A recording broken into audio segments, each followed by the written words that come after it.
Hi, everyone. So we are here to talk about the law of sines and the law of cosines for precalculus. And before we start, I wanted to say that if you've been following along with the recommended textbook, we've got, I guess this is section 6.5 and 6.6 in that textbook. I'm kind of merging them together into one lesson because I think they go together. But what I wanted to say is that this book has a chapter about trigonometry from a unit circle perspective. That was chapter 5. We already did that. And now it has this chapter about trigonometry from a triangle perspective, chapter 6. And this lesson is going to be the end of that chapter. So we're going to be kind of finishing triangle trigonometry today. There is a third chapter about trigonometry, which we'll move on to in the next video after this. That's going to be yet another perspective on trig. So you can look at trig in terms of circles, triangles, and this other third way that we'll talk about soon. So I just wanted to give you a sense of, in the big picture, where we're at. We are going to be finishing up everything about triangle trig. So let's go ahead and do that. Let's start with the law of sines. So before I tell you what the law of sines is, I guess you could ask yourself, like, if this lesson is supposed to finish up triangle trigonometry for us, you could sort of ask, like, well, what haven't we done yet in regard to triangles? And there is one thing that we kind of haven't done yet. And you know how earlier we talked about solving a triangle?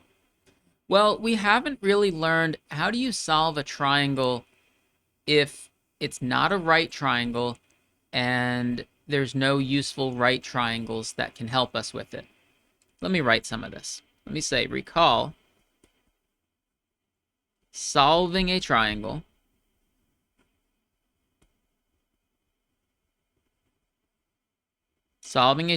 means finding all angles and side lengths. The idea is that some of them have to be given to you. You can't just be given nothing. But there's 3 angles and 3 side lengths, and maybe you're given some of those pieces of information and you need to find the rest.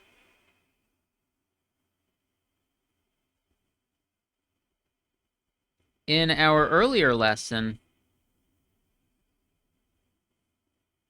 well, from the recommended textbook, it would be section 6.2. One of the angles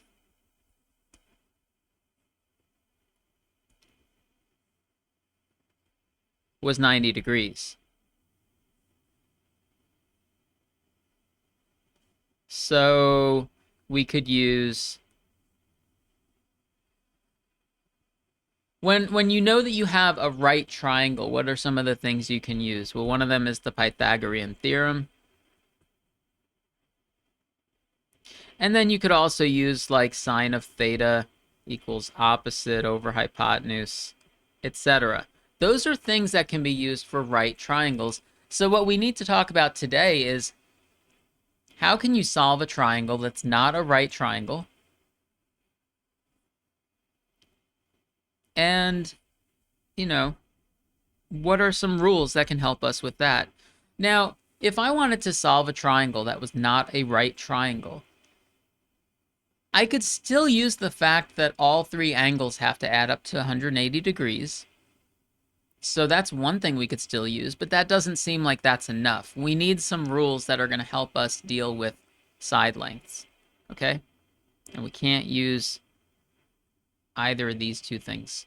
So, in general, I'm going to tell you the law of sines now. Given, that says given, it's a little messy. Given a triangle with angles A, B, and C, and corresponding opposite sides, lowercase a, lowercase b, and lowercase c, we have, there's going to be a formula called the law of sines. But before I give you the formula, I think I'll draw a triangle with these labels. Okay, given a triangle with angles capital ABC and corresponding opposite sides, lowercase abc. So that would be something like, I guess I want to draw this in a way where I'm not assuming that any of the angles are necessarily right angles. Maybe like that. I don't think any of those angles look like 90 degrees. So we have an angle A, an angle B, an angle C.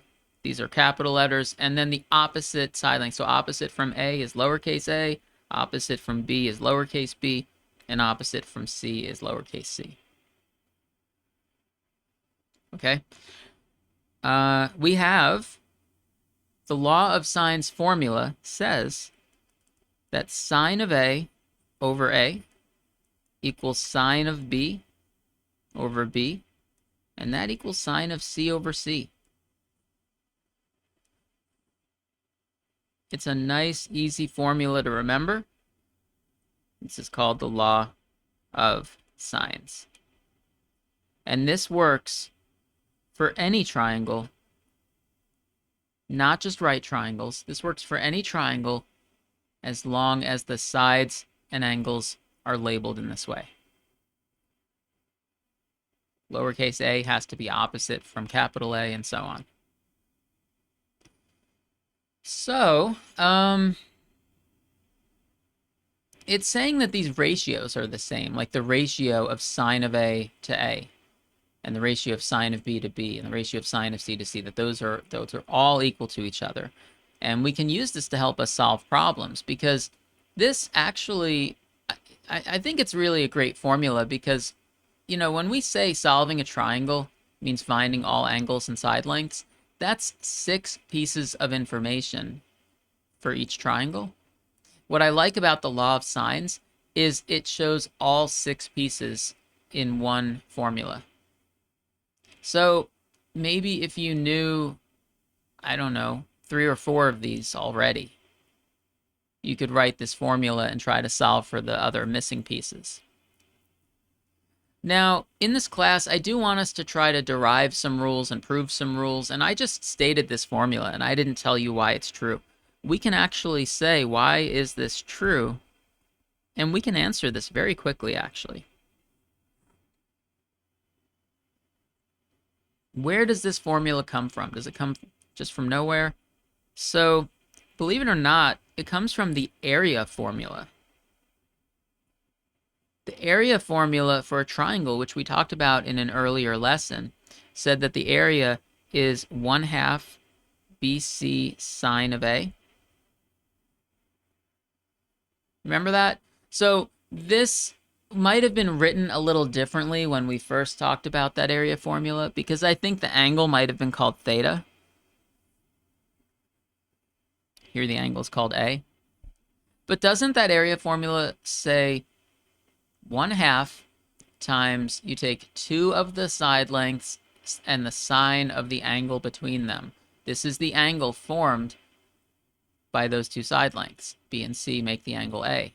So this is one way to write the area formula. I'll show you another way we could write the area formula. We could call it 1/2 AC sine B. Isn't that also completely valid? Because now I'm saying B is kind of my angle of interest. A and C are the side lengths that form that angle. So you could use this to find the area. You could use either one of these to find the area of this triangle. There's a third one. Make angle C your angle of interest and say that it is enclosed by the side lengths A and B. So you could write AB sine C. So really, for the area formula, I guess back then we wrote it with just theta, but this is 3 different ways to write the area formula.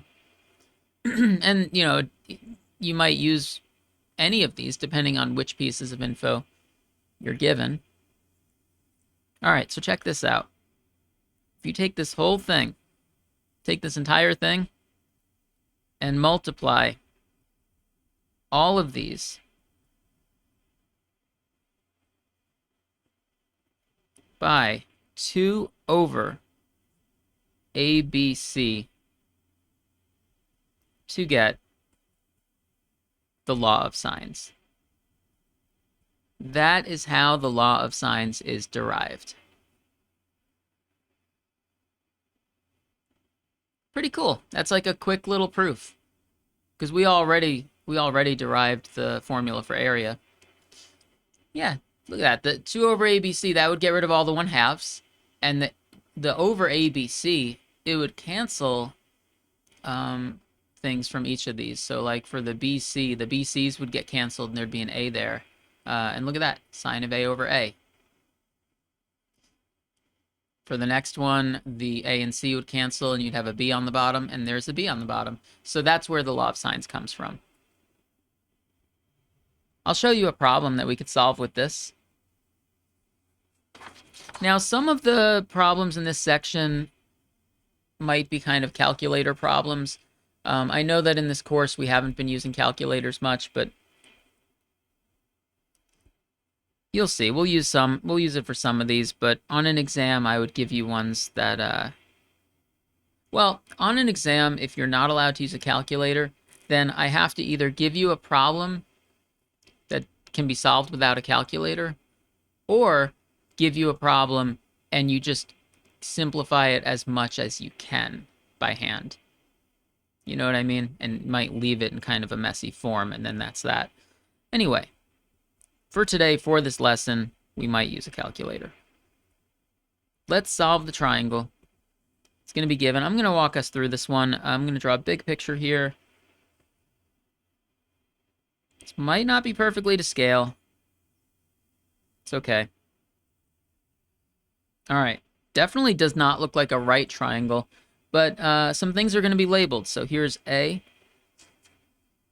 here's B, here's C, and some angles are going to be given. This is 20 degrees. This is 25 degrees. This side length is 80.4. I don't know where I got that from, but it's 80.4. And these side lengths are just labeled lowercase a, lowercase b. So we want to solve this triangle. That's what's given. I will walk us through this and show you how the law of sines is helpful. First of all, solving a triangle means finding all 3 angles and all 3 side lengths. That's 6 things. How many of those things are given here? I would say there are 3 of them already given.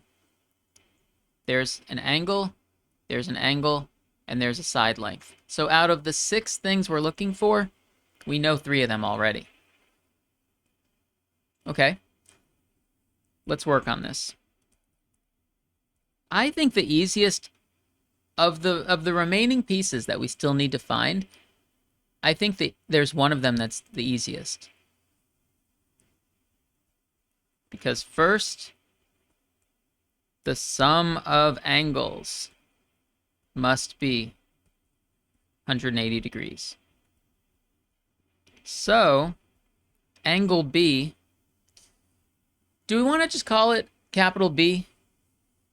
I'm going to say it's fine if you want to just call it capital B. That's what I've been calling it. You can also use a little angle symbol like that. I think that the textbook that we're following along with uses the angle symbol. You could just call it B if you want. I'm fine either way. It has to be 180 minus the 2 angles, right? 20 plus 25, that's 45. So 180 minus 45 gives us what this is. So this is 135 degrees.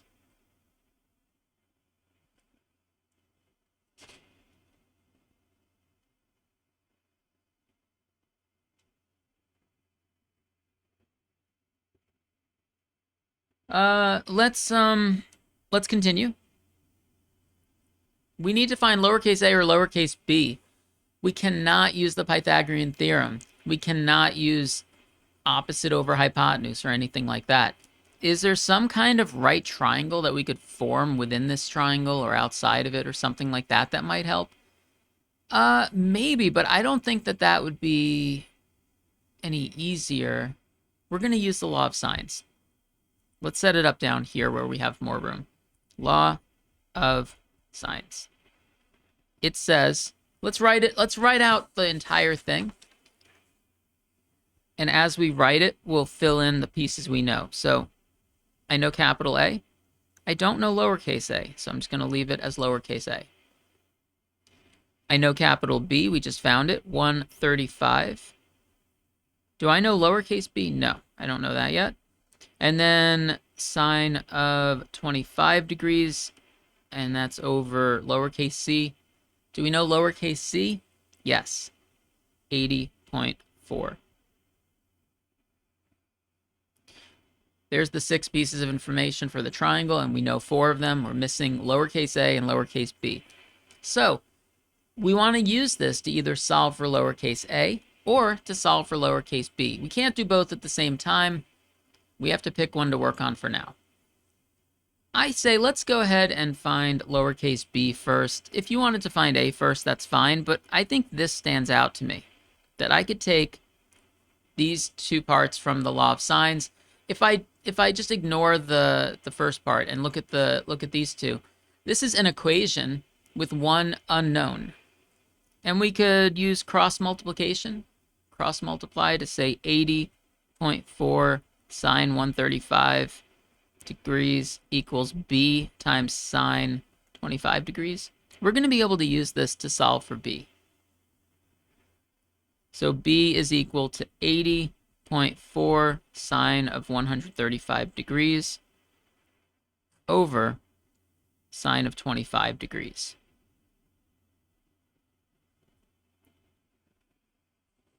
Actually, I think that 135 degrees is something that we could do that one by hand, sine of 135, but I don't think we could do sine of 25 degrees by hand at this point in the course. Maybe later, but right now we don't know how to do sine of 25 degrees by hand. So I used a calculator for this, and I found that this works out to about 134.5 units. So look back at the picture and say, maybe every time you find one of these pieces of information, you should look back at the picture and ask if it makes sense. We found that b was 135 degrees. I think that makes sense.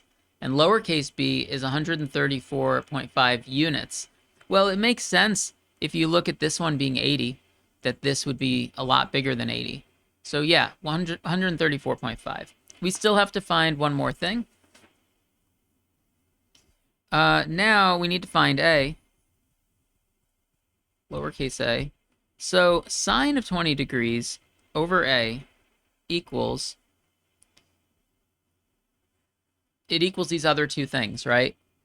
The middle part and the right part of the law of sines. So one thing is that you could use the middle part or the right part. They're all equal, so use whichever one you prefer. I think I decided on my page to use the right part. I'm saying that the law of sines has a left, a right, and a middle. I did this.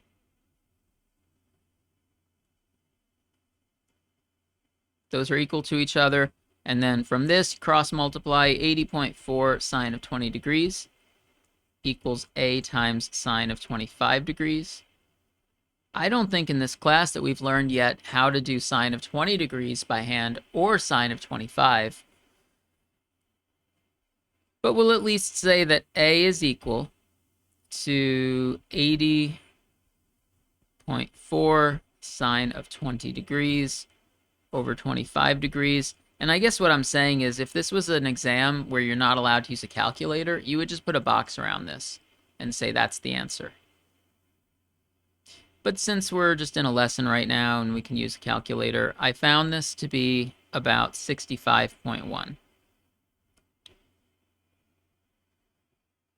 So this question said to solve the triangle. I think something that would be nice to do is write our answer with all pieces together. So we could say like, angle A, B, C, lowercase a, B, C. So let's just write all of them. Angle A, angle B, angle C, even the ones that were given.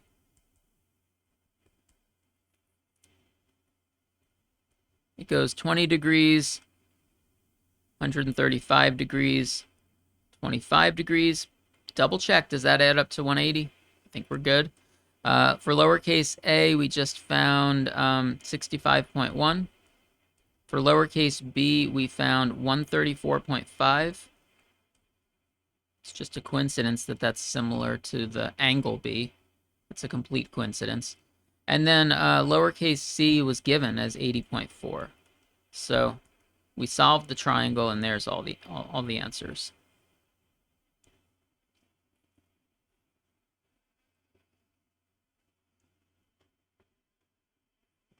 When you're finished solving a triangle, it's a good idea to look back at the picture and do a reality check. I suggested that earlier when we found the other pieces, but we didn't really check the 65.1. So let's just take one last look at the picture, okay? Does it make sense that lowercase a is 65.1? I think it does. Because judging from the picture, I expected lowercase a to be the smallest side, so I expected it to be less than 80. And we found it to be about 65. I think that all the pieces we found seem like they make sense. Now that's because the picture was given, by the way. You have to be careful if you draw the picture yourself, then you might have to say, well, my picture might not have been exactly to scale. In fact, let's do a problem where a picture is not given. And I'll talk us through this next one also, because something a little bit different is going to happen in this problem.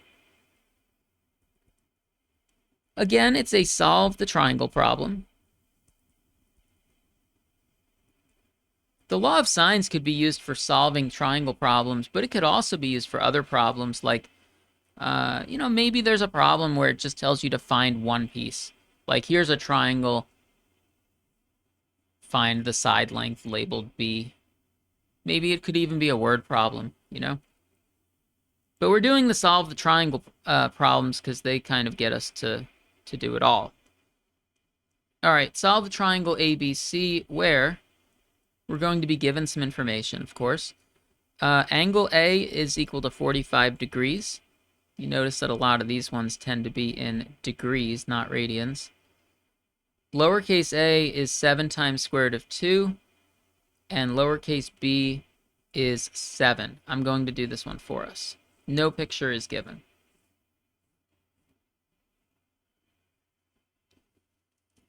I want to draw a picture. I think drawing a picture is going to help me to organize all this information, both the things that are given and the things that are not given. But how can I draw the triangle if I don't know all the side lengths and I don't know all the angles? Well, the answer is we're going to try to draw it approximately, as best we can, from what's given. I know what a 45-degree angle looks like. So let's start with that. Let's draw, here, I'm going to say solution because we're getting started on the solution. I'm going to draw a 45-degree angle. Looks like that. I'm going to write that that's 45 degrees. And I'm going to label it A. Okay, so we got started at least. Now, I don't know how long to make these side lengths relative to each other. Like, I don't know which one's longer.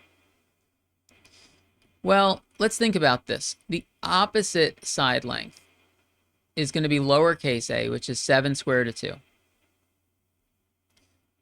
B is going to be one of these two sides. Now, which one is it? Which one is lowercase b? Is it this side length or is it this side length? The answer is it's up to us. We are the ones drawing the picture. We haven't labeled which angle is capital B, so it's up to us which one of these we call lowercase b. I'm going to say, let's just make this the 7. There, and you know what? Let's just leave it at like this length. Let's say that is a length of 7. The opposite side length,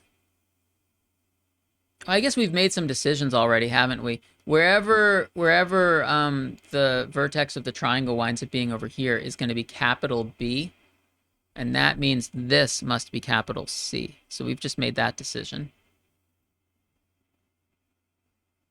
How far out? Do I just connect these right now? Would that make sense? Let's ask ourselves, if I just connected these right now, would that make sense? I think it would not make sense.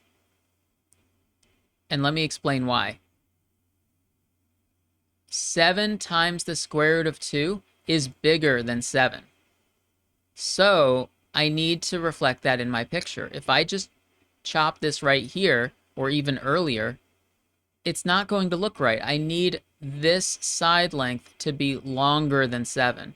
The only way that it's going to be longer than 7 is if it extends out further, like if this extends out further. What about here? If I connect this, well, that looks still pretty close to 7. So let's go just a little further out. Let's say that's good enough. And remember, it doesn't have to be perfect, but the better it is, the more helpful it's going to be to us. And I'm going to say that this is 7 square root of 2. Square root of 2 is around 1.4. Multiply it by 7. Yeah, so you see how those side lengths are now. You've got one that's smaller, one that's bigger. And then let's label the rest of the stuff. This is B, this is lowercase c. No right angles, as far as we know. I mean, maybe there is. Maybe there is a right angle, but it wasn't given to us.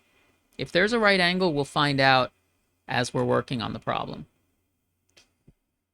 Okay, so that was the first challenge of this problem, was trying to draw it.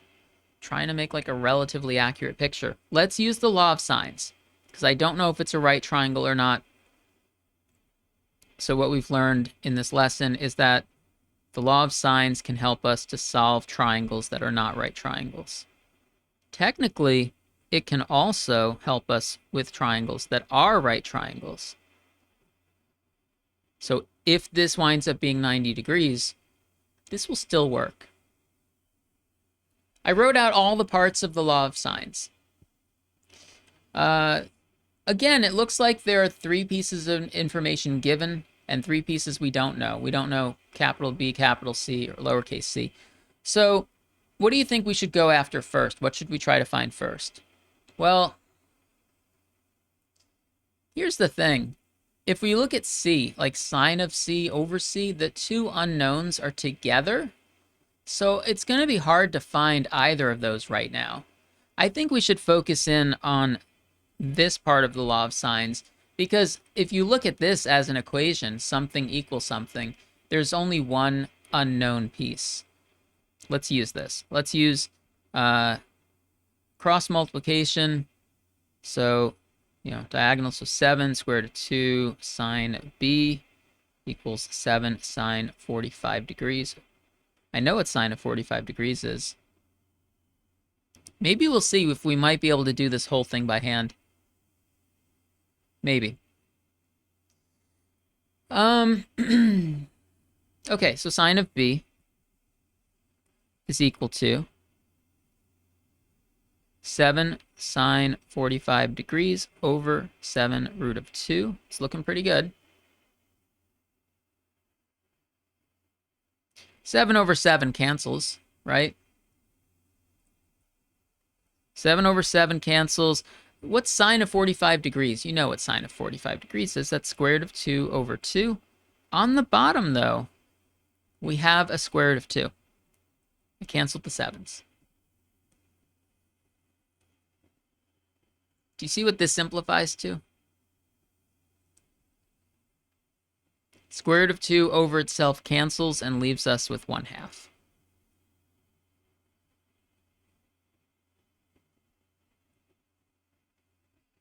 All right, from this, let's continue over here. Sine of b equals 1/2. What is b?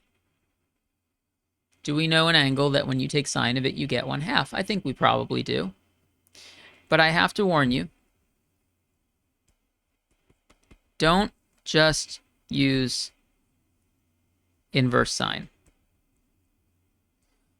Do you remember, I think in the previous video, when we were doing stuff about inverse trig and we had a word problem, I think we had a word problem involving a lighthouse.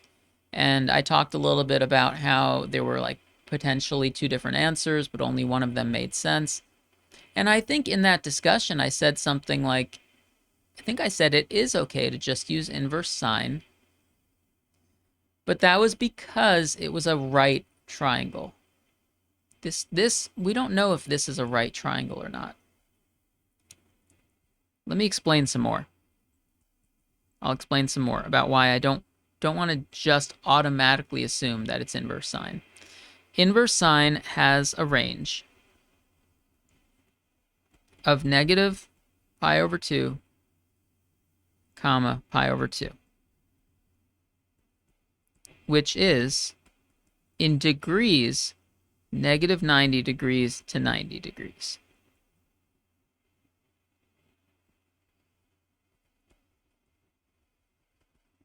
An angle for a triangle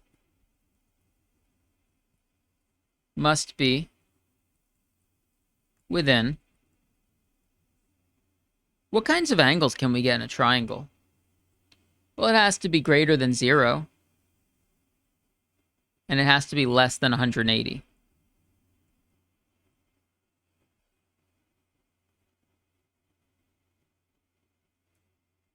These intervals are not the same. So the thing that we need to be careful about is that inverse sine would always get us something in this interval. But what if the correct answer, by the way, I'm looking at the picture here, and I think that this is probably an acute angle. It's probably a small angle, but we don't know. Maybe we didn't draw the picture right.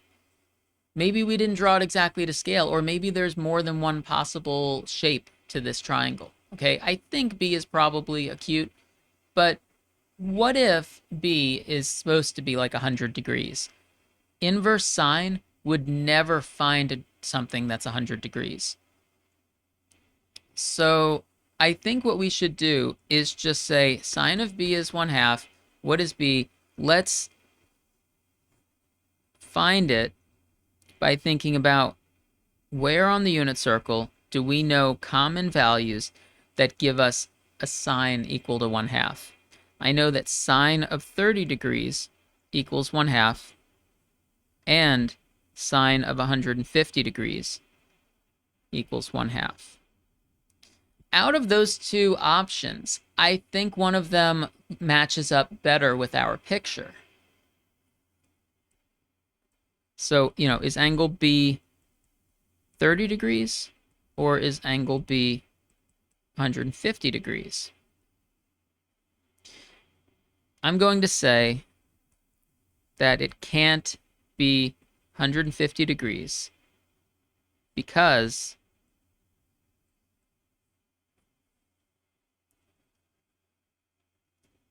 all right, what do you think? What do you think I'm about to say here?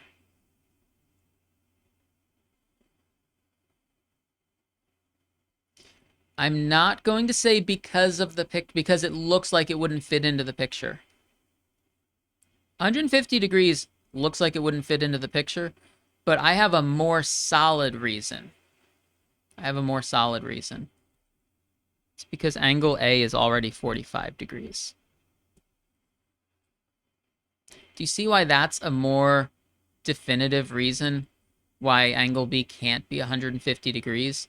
Because they would already add up to more than 180. All three angles of a triangle have to add up to 180. This would already be too much. So that doesn't even depend on whether we drew the picture correct or not. This is rock solid. So it can't be 150 degrees, and that means that angle B must be 30 degrees. All right, we could even circle that.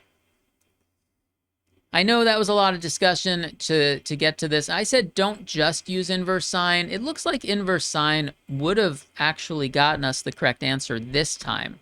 But I just want to warn you that sometimes there might be a different problem where the 150 degrees is the correct answer. Not this problem, but That could happen. So be careful about just using inverse trig on things that are not right triangles. All right, that's enough of that. Let's continue. We're trying to solve the triangle. What do you think we should find next? I think we should find angle C, because we know angle A, we know angle B, and we know they have to add up to 180 degrees. So angle C is 180 degrees minus 45 degrees minus 30 degrees.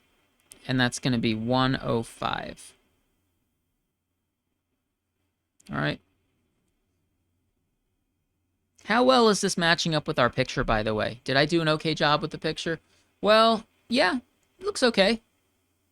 Looks okay so far. I tried to make the picture in like a reasonably careful way, and that angle C, I was saying like, I don't know, that could be 90 degrees. We're not really sure. Well, what we got was 105, and yeah, I think that looks about right. But, you know, again, we know it's 105 because of this, so doesn't even need to agree with the picture. Okay, let's continue. What else is left? Look back at triangle, look back at the law of sines. There's one thing left, and it's lowercase c. So we can find lowercase c. You cannot use the Pythagorean theorem. I'm trying to warn you about things that I've seen students do as mistakes in the past. When I've taught this in the past, I've seen students say a squared plus b squared equals c squared. That only works for right triangles. We need to use something else, and that's what the law of sines is for. How about we say this equals this?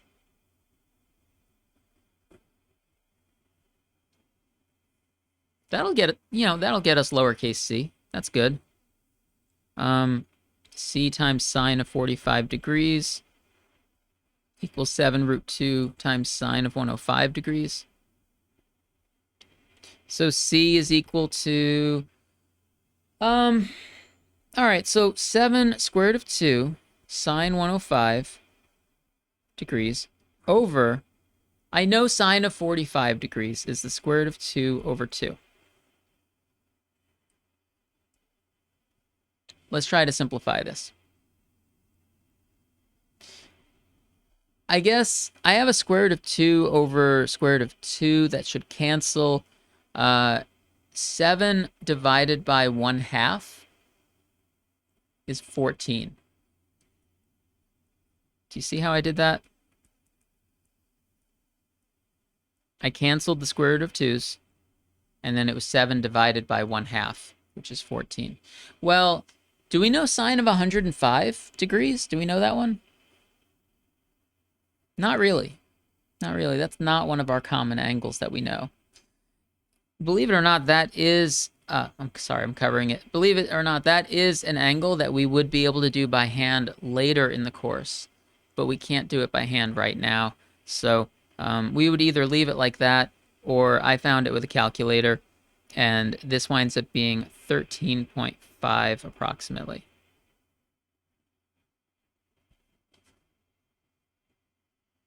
So the solution, the answer, let's write all the pieces together. Angle A, angle B, even the ones that were given. That means we get part of the answer for free. Part of the answer is just going to be, look at the problem. Hold on a second. I'm going to move the page up. There are 6 pieces of information. We're given 3 of them. Make sure that you just copy those into your answer. You're not going to get much credit just for copying those, but honestly, it's better than nothing, so we should have them there for completeness. Right? There's the ones that are given, and now fill in the ones that we found. 30 degrees, 105 degrees, and I'll write 13.5 here. That was the calculator rounded off version. Let's put a box around it. So we solved the triangle. We found all 6 pieces of information when we were only given some of them. Law of sines was helpful there.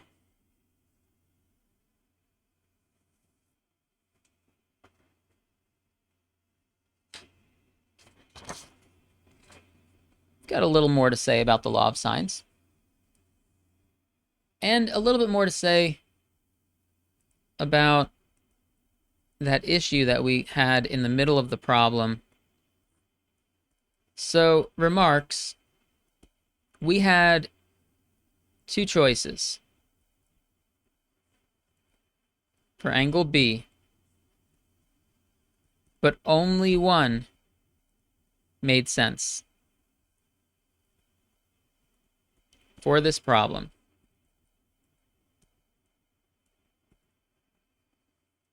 Due to angle A already being 45 degrees.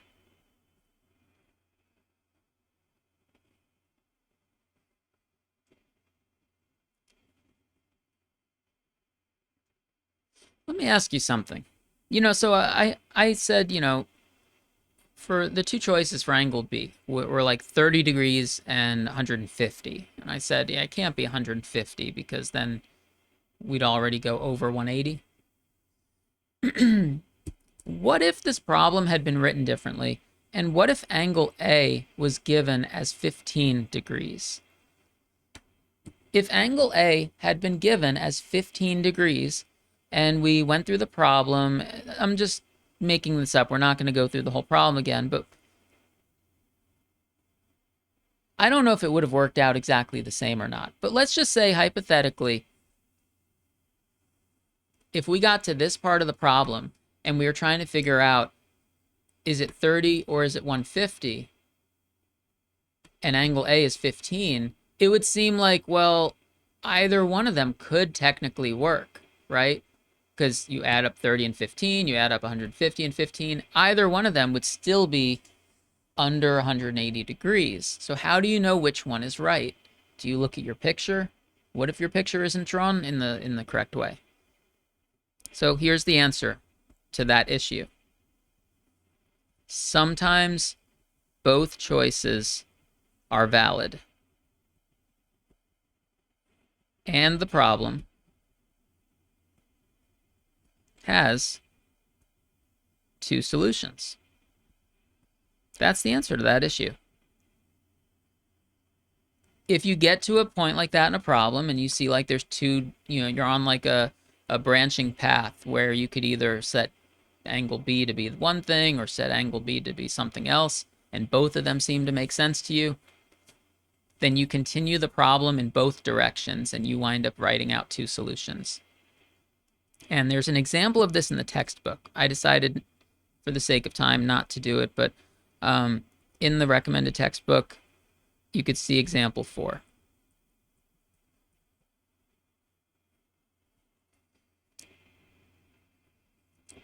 There's another situation that could happen. And I want to show you the other situation. And that is sometimes there are no solutions. Sometimes there are no solutions that make sense. So I'm going to show you one of these.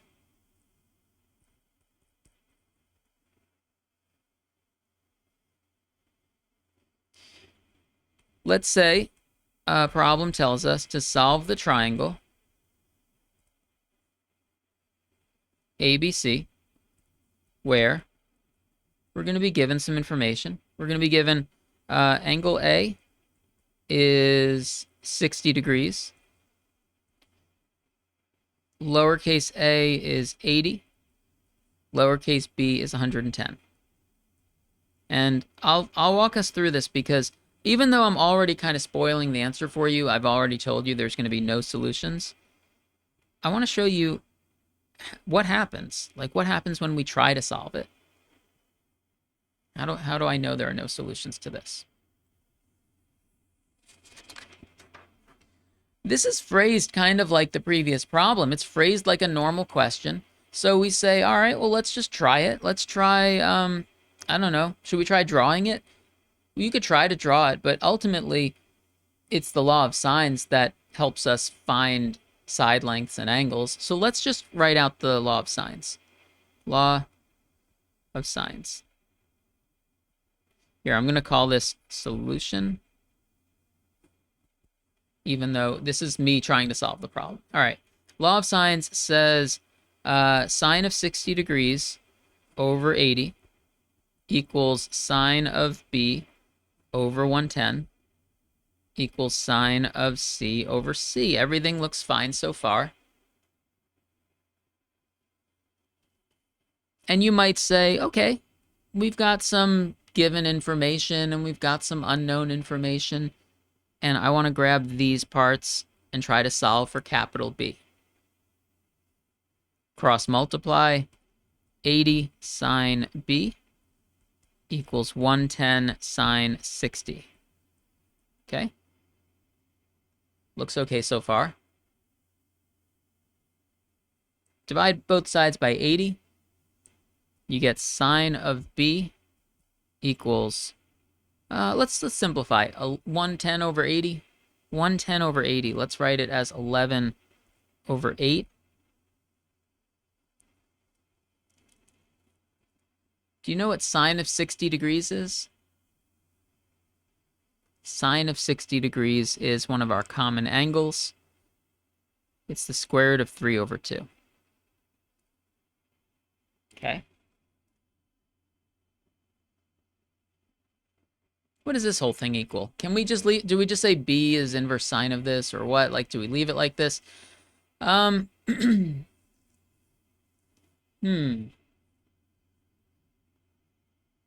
11, well, I guess you could write this as maybe 11 square root of 3 over 16. Let's at least do that.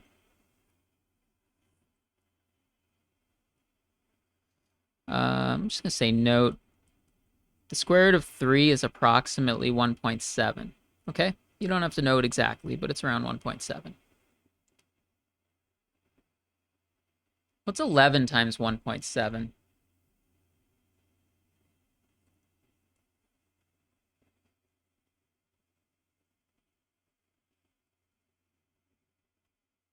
Let's write it.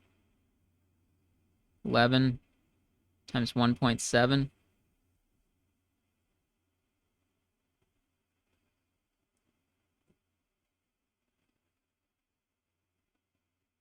1.87. Oh, sorry. 18.7. 18.7, right? So this is approximately equal to, I'm not writing equal sign. This is approximately 1.7. So this is approximately 18.7 over 16. Do you see any problems here? Here, sine of B is approximately equal to that.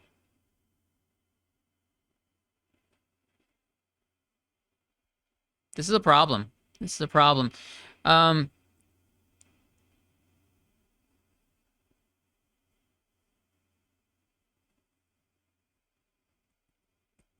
This is greater than 1, isn't it? 18.7 over 16.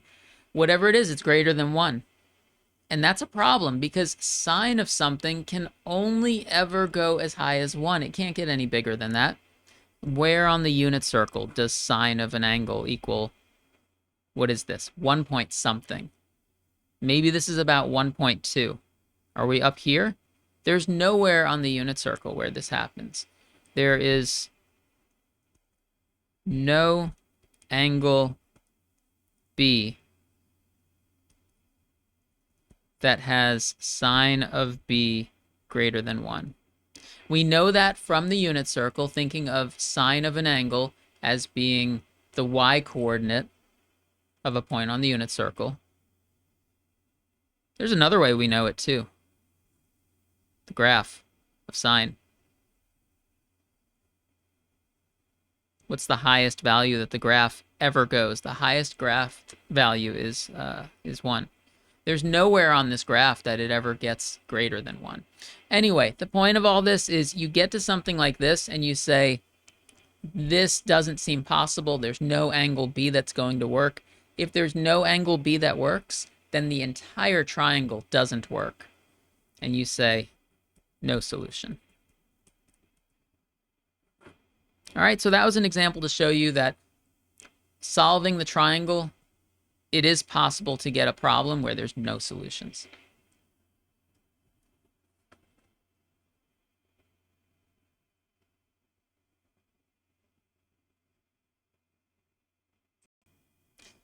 Okay, so we've been going for a while. I just thought I would take a little break here and check in. It's always good to take a little breather. Make sure you understand stuff that we were just doing. We've got one more thing to talk about. We're not finished for this lesson yet. So this lesson is supposed to be the law of sines and the law of cosines. We haven't done the cosine one yet. It's going to be a different kind of formula. It's not going to look like the law of sines, but it's going to help us with the same types of problems, solving a triangle. And you might wonder at this point, like, why do we need another rule? Why can't we just use the law of sines to solve triangles? And I'm going to tell you that in just a moment. So let's get back to it. So the law of cosines. So why do we need another rule? We already have a lot of tools that can help us solve triangles. And why do we need another rule? Well, I'm going to pose the question to you. What if we are not given any angle measurements? You know how I said that when we're solving a triangle, there are 6 pieces of information and we always have to be given some of them? It seems like in a lot of these problems, we're given 3 pieces of information and we are trying to find the other 3. So what if we're given a triangle? I'll draw an example of one.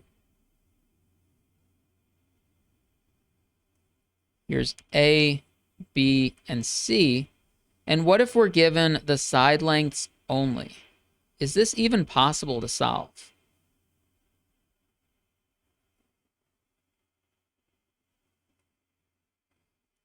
Do you think it's even possible to solve this, or do you think it's like not enough information? If you try the law of sines, let's see what happens. So sine of A over 5 equals sine of B over 8 equals sine of C over 12. Which 2 of these terms do we want to combine and try to solve for? Like, can we solve for capital A using one of these other ones? Can we solve for capital B? Can we solve for capital C? It's not going to work. There's too many unknowns. Like, every term has an unknown. If you try to grab these 2, for example, and cross multiply, it doesn't work because you have an equation with 2 unknowns. It's going to say it's not helpful. This is why we need a new rule, and that's going to be the law of cosines. The law of cosines is going to help in this situation, and it's also going to help in a couple of others. And it is possible to solve this triangle even if none of the angles are given. So for the law of cosines, I'm going to state the formula. It's actually 3 formulas in one. But the 3 formulas all have kind of the same type of structure. So here we go. I'm going to write them. A squared equals B squared plus C squared minus 2BC cosine A. I said there were going to be 3 formulas in one. That's one. B squared equals A squared plus C squared minus 2AC cosine B. C squared equals A squared plus B squared minus 2AB cosine C. Now, I'm going to give you a chance to write that down, and then I have some things to say about it.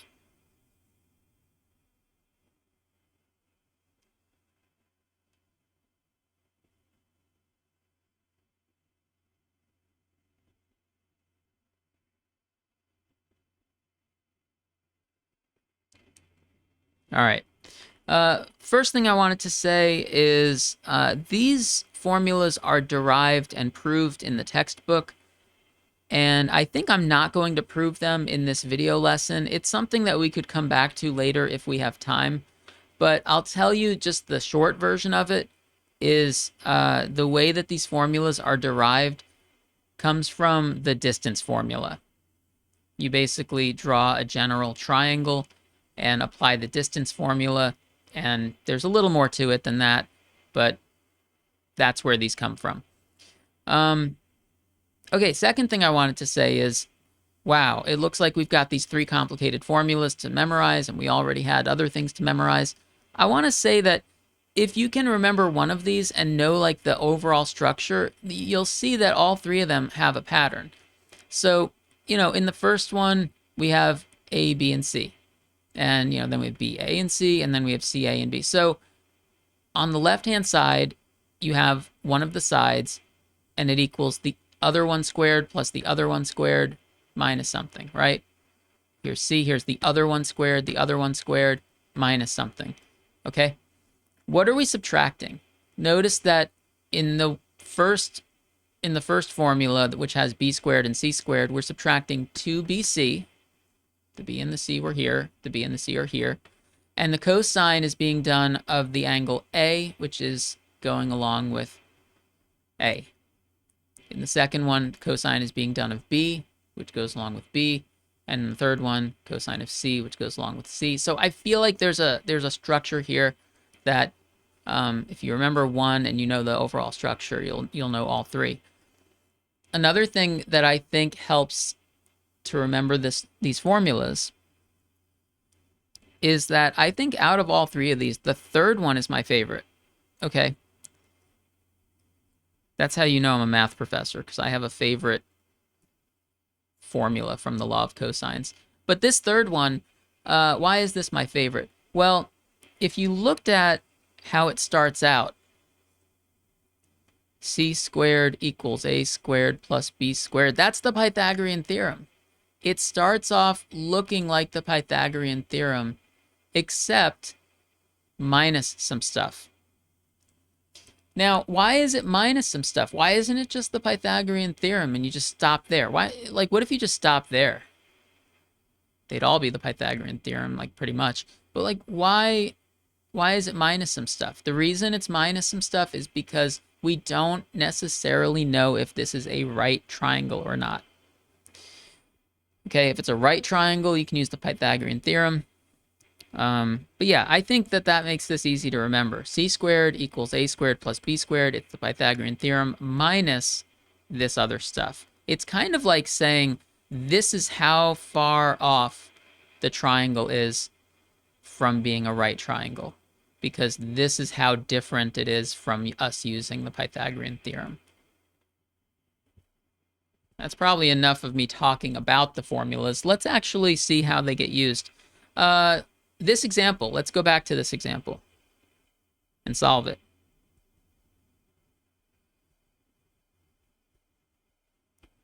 So we want A, B, and C, because we have everything else. We've got the lowercase a, b, c. Let's take the first form of the law of cosines and see what that gets us. Do you think that we can use this to solve for the one thing we don't know is capital A? So you could rearrange this. Just like algebra, moving stuff around, and you could get cosine of A is equal to, what happens if you want cosine A? You have to, like, subtract, could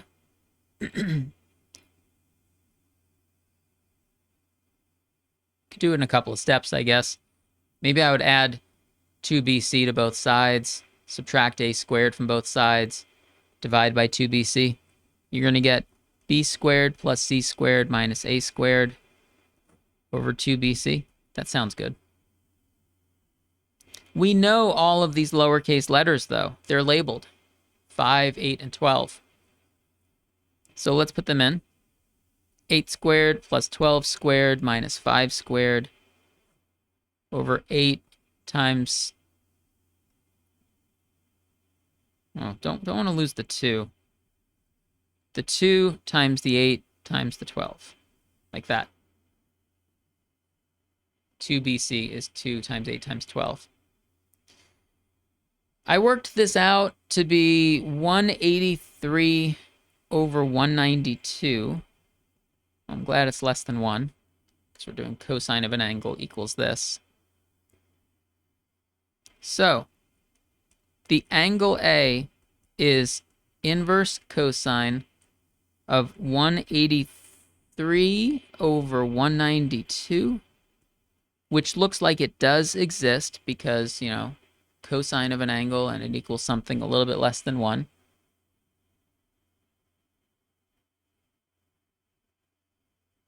I'm going to tell you that I worked out this with a calculator and I got about 18 degrees.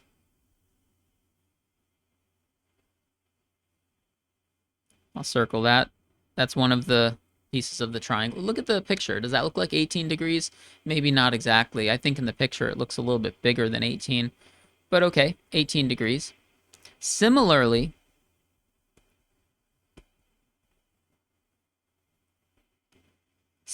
what if we tried to use the second form of the law of cosines? We could get cosine of b equals a squared plus c squared minus b squared over 2ac. And then we put in all the numbers that we know. We know this is 5 squared, this is 12 squared, this is 8 squared. This is 2 times 5 times 12. So you see the 5, 8, and 12, that's going to be enough for us to solve the triangle. This winds up getting me 105 over 120.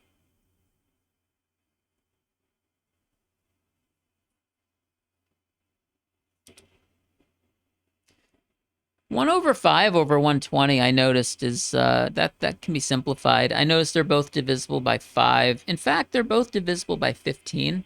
So this simplifies to 7 over 8. Okay, so angle B is equal to inverse cosine of 7/8.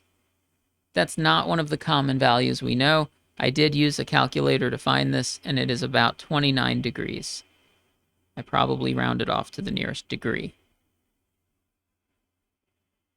We found angle A, we found angle B. Do you think, what should we do for angle C? Same thing? Same idea? Use the third formula? Use the law of cosines. Or, there's a better way, isn't there? Yeah, the all three angles added together have to be 180 degrees. So just say 180 minus 18 minus 29. It's a really nice shortcut. So once you find two angles, you can find the third one very quickly. And this is 133 degrees.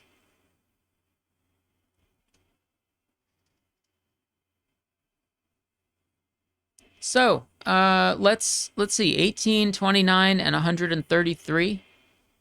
I want to look at the picture again one last time before we move on to another page. 18, 29, and 133. We found that for here. 18, 29, 133. So we were only given side lengths, and we were able to find all three angles anyway.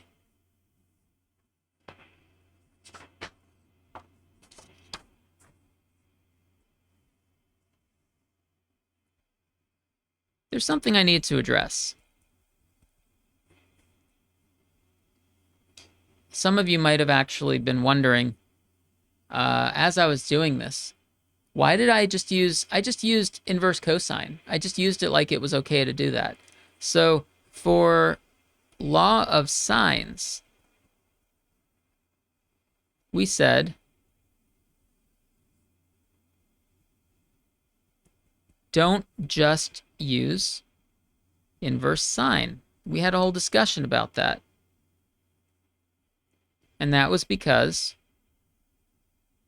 the result of inverse sine is in this interval from negative pi over 2 to positive pi over 2, which we said that's like negative 90 degrees to positive 90 degrees. So inverse sine can't find angles such as, just to give you an example, 133 degrees. Like inverse sine would never find 133 degrees because it's not in that interval. Okay, so that was what we said for law of sines.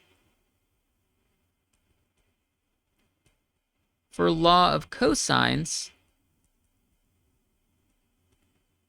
I'm telling you now, we can just use inverse cosine because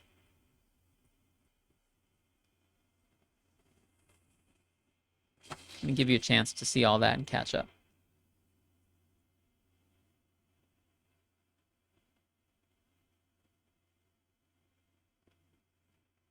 Why do you think we can use the law of cosines here? Like, why do you think for law of cosines we can just use inverse cosine? What makes inverse cosine different from inverse sine? It's because its range is 0 to pi, which actually works out to be 0 degrees to 180 degrees. Okay, cool. So yeah, this is interesting to me.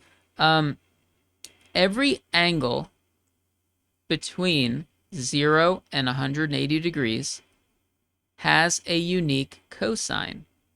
You know what? I'll write this. Every angle between 0 degrees and 180 degrees. By the way, if an angle is in a triangle, it has to be in this range. If an angle's not in a triangle, we've seen other problems where we've had angles like 330 degrees and stuff like that. But if it's a triangle problem, you're between 0 and 180 degrees. Every angle between 0 and 180 has a unique cosine. So we don't get the situation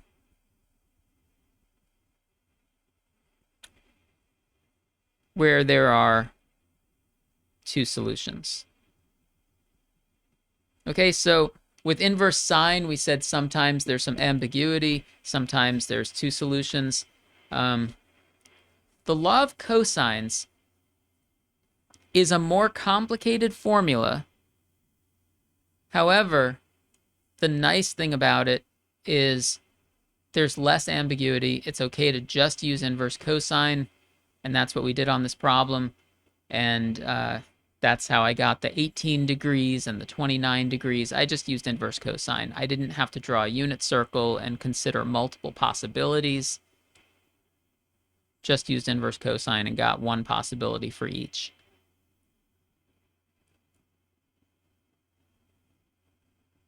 So I think that there's one big remaining question for us. We're getting close to the end of triangle trigonometry. And I think a question is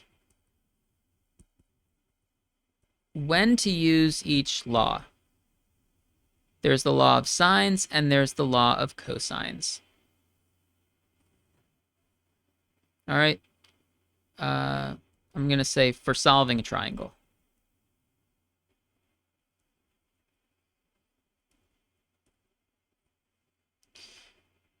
So far, what we've seen is we did some examples where we solved triangles using the law of sines and everything worked out okay. But then this last one that we did, we used the law of cosines because we were not given any angle measurements. We were only given 3 side lengths. Well, yeah, so it depends what you are given. Depends what you are given. Now, I told you out loud that solving a triangle means finding all 6 pieces of information, and that it seems like the types of problems we've been getting give us 3 pieces of information. We're given 3, and we have to find the other 3. So, which 3 are we given? Which 3 are we given? I'm going to divide this into a few cases. If we are given one side and two angles. That's one possibility. Or we could be given two sides and the angle opposite one of those sides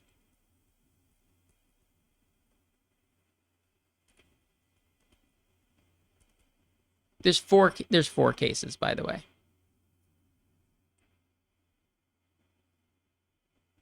You know what? I'm going to write case 4 first. Case 4 is where we're just given three sides.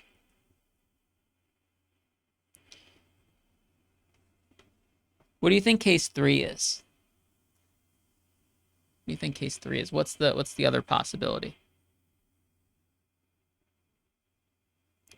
This is kind of a sneaky question, I think.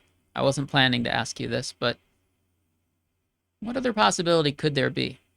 All right, I'll tell you now. Case 3 is when you are given two sides and the included angle. So it's the angle formed by those two sides. It's a little different from case 2. It depends which angle you're given, okay?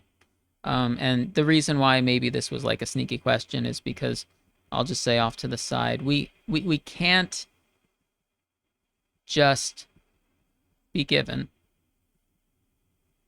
three angles. That's not enough information to solve a triangle, okay? All right, so I said when to use each law. It depends what you are given. There's 4 cases. So now I need to answer the question, for which cases do we use the law of sines? And for which cases do we use the law of cosines? And here is the general guideline. This is what's recommended. The law of sines for cases 1 and 2. The law of cosines for cases 3 and 4. That's what's recommended.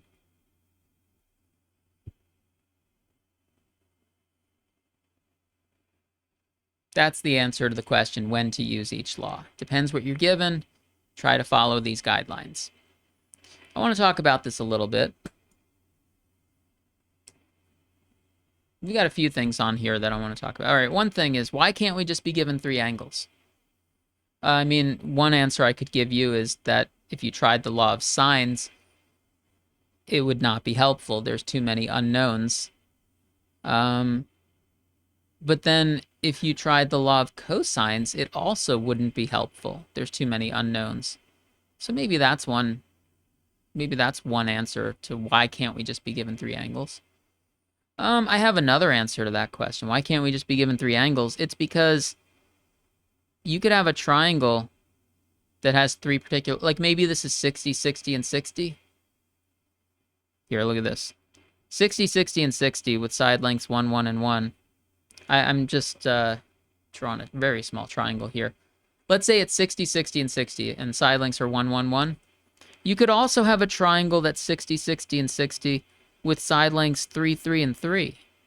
So the point of this is that if you were given the angles 60, 60, and 60, you can't figure out the side lengths because there's multiple answers. There's infinitely many answers. I could make a triangle that has side lengths 40, 40, and 40, you know? So if you're just given 3 angles, there's an infinite number of solutions. You can't actually solve it. All right, so that's just off to the side. Don't worry about that. You're not going to be given just 3 angles. I wanted to talk a little more about these cases, though. What I want to tell you is that you might want to consider this a guideline and not like a concrete rule, like you have to do this.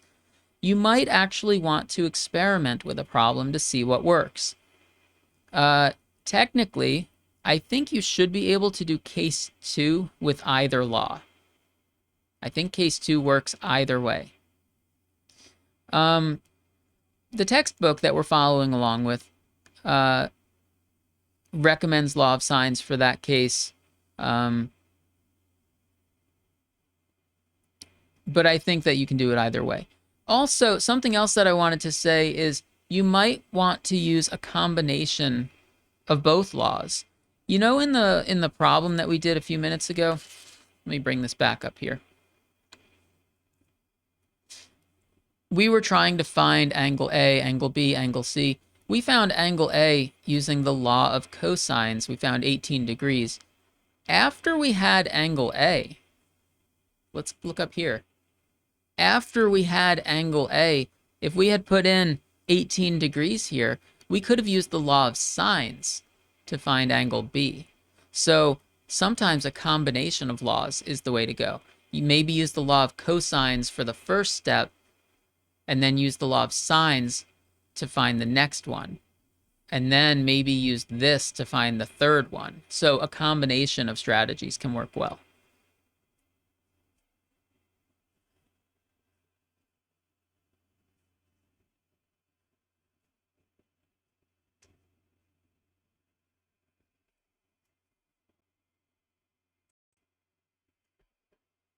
All right, so one more thing. I want to give you a problem. I want to have you work on one of these. And I'm going to let you decide or figure out which law you think is appropriate. So let's move this away. And I'll warn you that this might turn out to be kind of a calculator problem. I mean, we're not doing an exam right now, so it's okay if you use a calculator to help you get the numbers simplified in your answers, whether it's decimals or fractions or whatever. All right, solve the triangle ABC, where we're going to be given some information. Angle A is 46.5 degrees. Angle,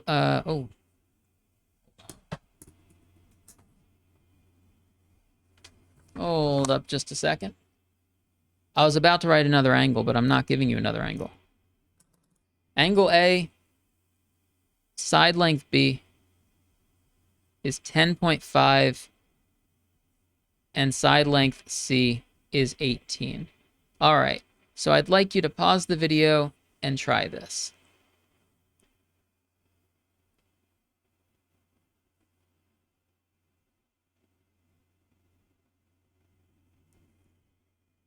So I didn't tell you which method to use, but you know, this lesson has been about the law of sines and the law of cosines.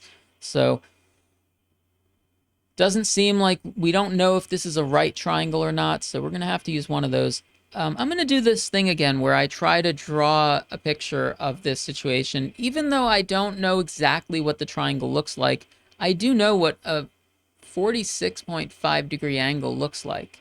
Because think about a 45 degree angle.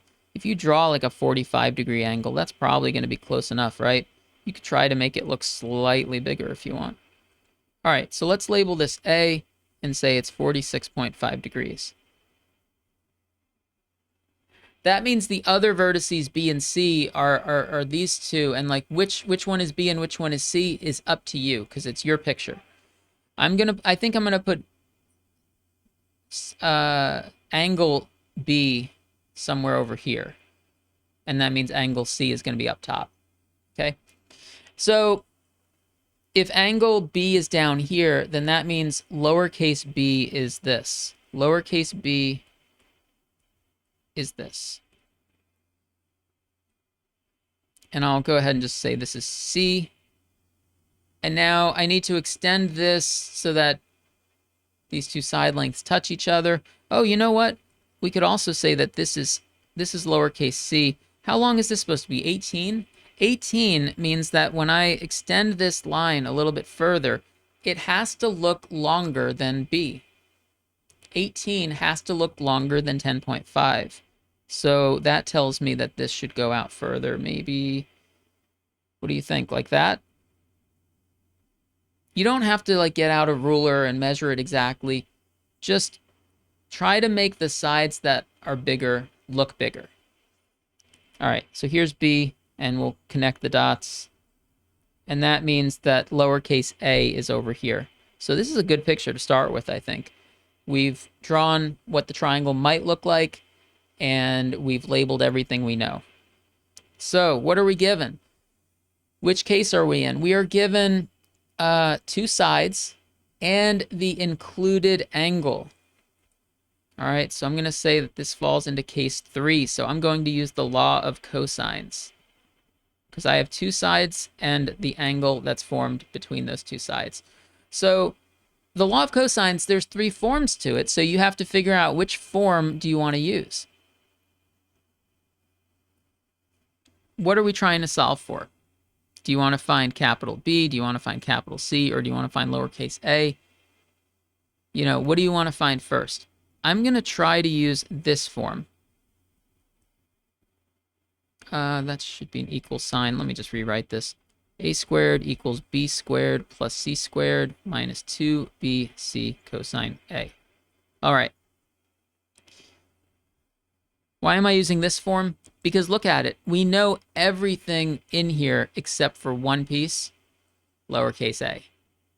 So I could say that a squared is 10.5 squared plus 18 squared minus 2 times 10.5 times 18 times cosine of 46.5 degrees.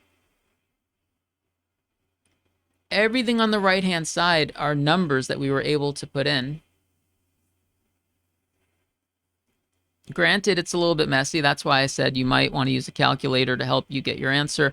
I found that a squared is about 174.05, and that a is the square root of that, which is approximately 13.2.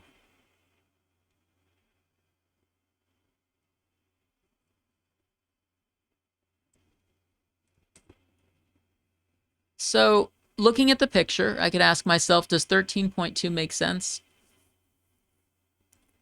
Keeping in mind that the picture that I drew might not be exactly the right shape, but yeah, 13.2 seems reasonable. It's less than 18.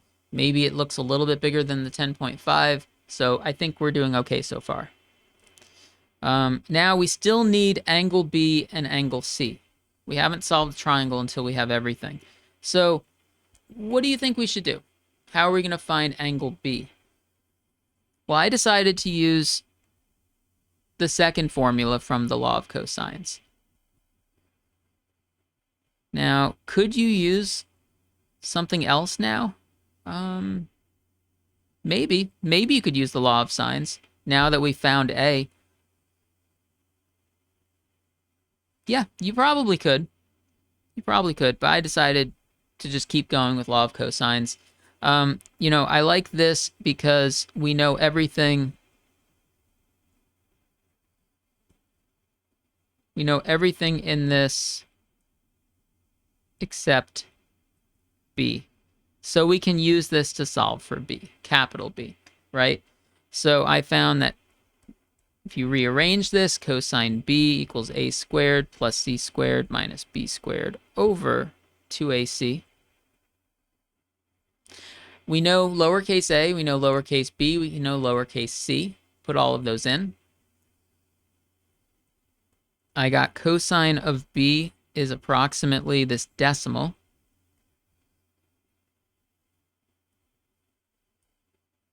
Uh, 816477.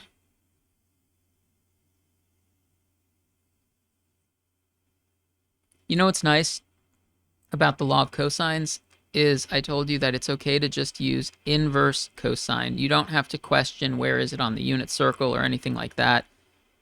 The answer for B is inverse cosine of this number. Oh, by the way, I did do a quick mental check and say, is this number between -1 and +1? Because it has to be, right? If this was bigger than 1, we would say that the whole thing is undefined. No solution. But we're okay here. All right, so B is inverse cosine of this, and I found this with a calculator. And then I converted it to degrees because the angle A was given in degrees. So I figure let's just keep it all in degrees. 35.3.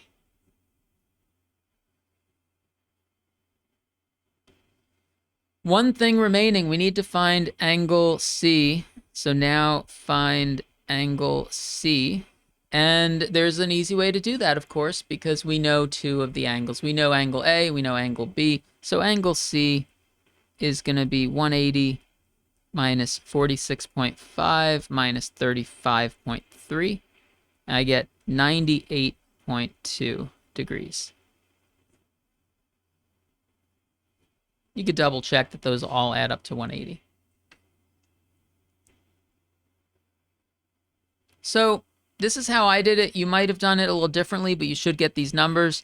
You might have started with the law of cosines, but then for the middle step, you might have switched to the law of sines. That's perfectly fine. Also, I decided to find lowercase a first, but you might have decided to find something else first, and that's okay.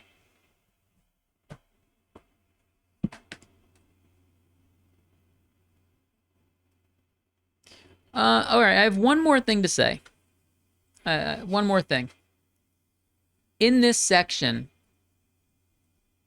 we had some calculator problems, right? So I think I've already told you that on an exam, you're not allowed to use a calculator. So on an exam, I wouldn't give you something like, what is inverse cosine of 0.816477. I could still give you a law of sines problem or a law of cosines problem. There's two ways I could do that. Number one, I could give you a problem where the numbers work out nicely. Maybe the angles are common angles that we know how to evaluate. Or number two, I could give you a problem and you just get it as far as you can by hand and then leave it somewhere. For example, in this earlier problem, when we had inverse cosine of 7/8, you could leave it like that if you had to. Circle that. Angle B is inverse cosine of 7/8. I still would be satisfied with that, because if you don't have a calculator, that's as far as you can go. So those are the two ways that you could still get problems like this on an exam. On a homework, or like a example in class, or something like that, or a worksheet, for that kind of stuff, it's okay if you want to use a calculator to find these as decimals. But I just wanted to warn you to be careful with calculators, because be careful about degrees and radians. You've probably figured this out by now if you've used a calculator to help with homework, but every calculator is different, so I can show you mine, but it's going to be different for yours maybe. I've got this TI-36X. I like this calculator, by the way. It's a good one. I have a mode button, and it has different modes for degrees and radians. And that's the point that I wanted to make, is if you use a calculator at some step, be careful about degrees and radians. If you're in the wrong mode, you'll get the wrong answer. It's that simple. So if you worked on a problem and you get some answer that's like drastically different, it might be because, maybe you tried to do cosine of 46.5 degrees, but maybe your calculator was in radians mode, so it thought that you wanted cosine of 46.5 radians, which is very different. 46 radians and 46 degrees are very different, right? So be careful if you use the calculator.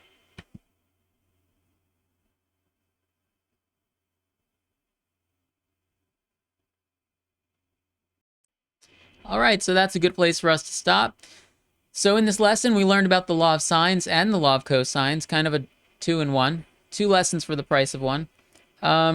We know how to solve lots of triangles. And besides solving triangles, I think I might have said this in the middle of the lesson, but there could be a problem where you're given a triangle and it just says, find the side length labeled B. And you might not even have to solve the entire triangle. but you still might use the law of sines or the law of cosines to find that piece of information. So we did the solving problems because, you know, they're bigger problems, and I wanted to do the bigger problems in the lesson. All right, so that's it for this, and that's the end of this chapter. So the next video lesson that you see from me is going to kind of shift to a different perspective, and we'll kind of move on from triangles and start looking at some other things. Okay, so that's it, and I hope everybody's doing well. Take care.